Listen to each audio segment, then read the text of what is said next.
Sono in partenza, destinazione Bergamo Comic Con, perché non solo per respirare ali fumetti, intervistare qualche personaggio noto di questo settore, del mondo dello spettacolo, del varietà, della TV, del web, ma anche per proporre un progetto a fumetti agli editori mio e di un ragazzo che si chiama Svetozar, un disegnatore con cui collaboro da circa 6 mesi. Pensate, non ci siamo mai incontrati di persona, oggi sarà anche l'occasione per incontrare, finalmente abbracciare anche Svetozar. Seguitemi!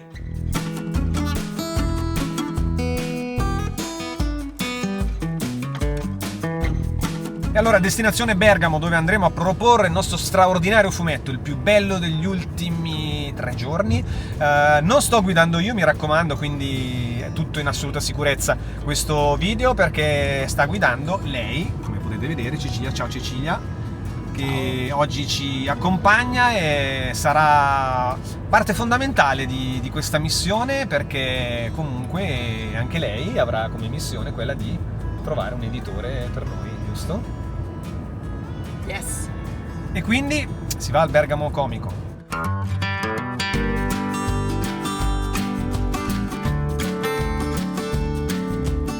La situazione è questa, direi non buonissima, grandissime code per accedere a Bergamo Fiera e ci tocca farla.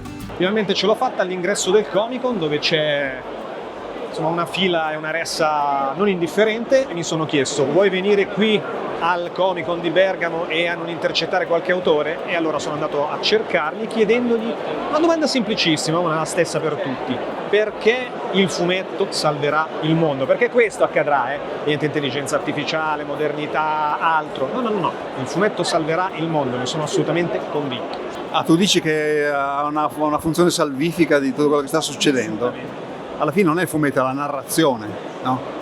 Chiunque narri delle belle storie salva il mondo, che poi scelga il linguaggio del fumetto o della prosa o del cinema non cambia nulla. Quindi sì, in effetti la buona narrazione salva il mondo. Non so se lo diceva Roland Barthes, no? Io ho avuto la fortuna di unire mestiere e passione, che secondo Stendhal equivale alla felicità. Alla fine è vero, voglio dire, non ti lascia spazio per nient'altro. Uno ti chiede: ma quali sono le tue passioni, i tuoi hobby? Il mio lavoro è la mia passione, il mio hobby è lavorare per il mio lavoro, per cui per me è l'urgenza del narrare alla fine. Il fumetto è un linguaggio che ho scelto, ma alla fine l'urgenza è il narrare. Io da bambino ero quello che diceva facciamo che eravamo, no? Quello che gestiva i racconti di fantasia. Quando gli altri sono cresciuti e non hanno più giocato a quei racconti, ho dovuto inventarmi uno spazio narrativo tutto mio.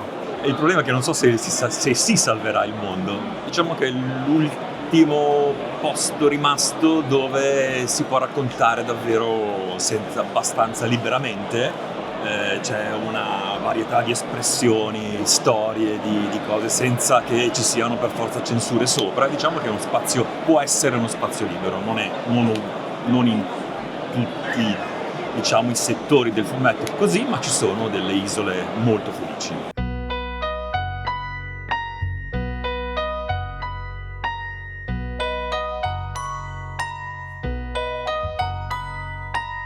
E sono qui per andare, come vi dicevo, a trovare il mio compagno di avventura fumettistica, Svetozar, che è lui. Eccolo qua, Svetozar, ciao! Buongiorno ragazzi.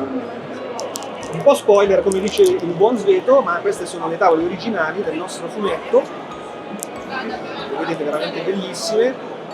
Adesso vado a chiedere a lui com'è lavorare con Stefano Bolotto. Allora, io mi sono trovato benissimo con te, anche perché appunto noi abbiamo un confronto che è diretto. Vuoi che lo tengo io, dai? Vai. Abbiamo un confronto diretto, appunto non è lui mi impone qualcosa, io lo disegno, è più un discutiamo, ci confrontiamo e cerchiamo di ottenere appunto il risultato migliore per le sensazioni, la storia, il mood che appunto lui ha immaginato e ha cercato appunto di trasmettere attraverso la sua sceneggiatura. Non è lavorare per te, è lavorare con te, e questa cosa è fantastica. Il colpevole per il quale io faccio questo lavoro è Kentaro Miura con Berserk, però una delle mie grandi ispirazioni italiane è Corrado Roy. Un altro appunto grande maestro estroso dell'anatomia e tutto è un fumettista coreano che ha fatto Sunken Rock, adesso sta lavorando a Dr. Stone, che è Boichi. Uno degli stand più richiesti, quello di Giga Ciao, con Sio, Fra Frog, Dado, lo vedete qui alle mie spalle. E c'è Cecilia che... C'è anche Shai? Ah, è lì, non l'ho visto. C'è anche Shai, attenzione.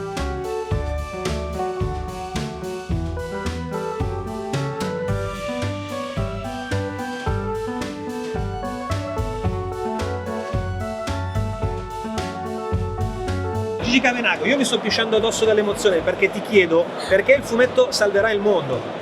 Allora, se avete presente la storia infinita in cui c'è il nulla che conquista la realtà e smangia tutta fantasia, essendo il fumetto una delle tante più belle espressioni della fantasia umana, il fumetto salverà il mondo perché in quanto fantasia annullerà il nulla. Ma magari l'ha già salvato e non lo sappiamo. Interessante. Come tutti i fumetti, a volte ci sono delle trame nascoste che scopriremo solo alla fine, magari tra qualche decina o centinaia d'anni verrà fuori qualche miniserie sul fatto che il mondo è stato salvato dal fumetto grazie alla sua fantasia, ai suoi autori, ai suoi disegnatori. Mi ci metto anch'io così per arricchire un po' il mio ego e verrà fuori che ci abbiamo pensato noi a salvarlo. Spero lo facciano, salvare il mondo intendo, ma non credo lo faranno. Se lo cambieranno in meglio è perché non sono realizzati con plastica, sono di carta, adorabilmente riciclabile. Almeno non sono fatti di plastica. Allora non comprare bottiglie di plastica, compra fumetti. Allora, la situazione è questa, mentre c'è tantissima gente e anche all'Artist Hall c'è un pieno per gli artisti, io sono contentissimo perché sono riuscito a intervistare moltissimi autori che stimo veramente tantissimo. E quindi bene così.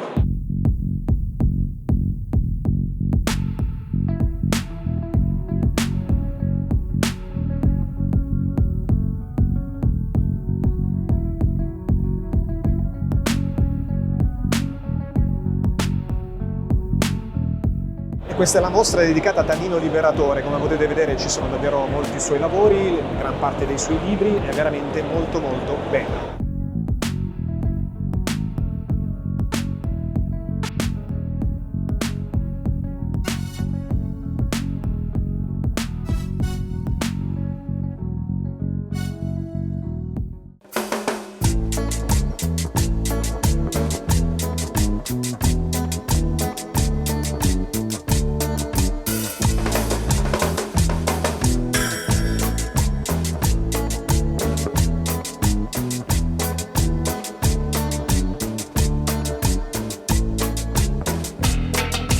Come sta andando la ricerca di editori? Io la voglio chiedere a Sveto. Sveto, secondo te com'è andata? Bene, secondo me bene. Abbiamo preso qualche contatto, ci siamo proposti in modo interessante e loro soft. sembravano interessati. Diciamo che pensavamo molto peggio, invece hanno mostrato interesse per il nostro lavoro. E sono molto contento. Assolutamente.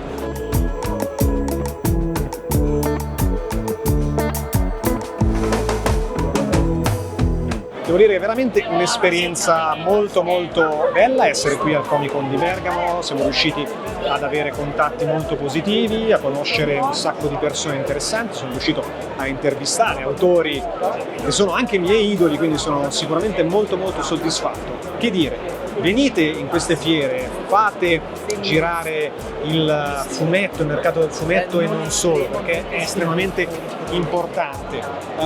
Che dire, continuate a seguire il canale, iscrivetevi se non l'avete ancora fatto e ci vediamo al prossimo video.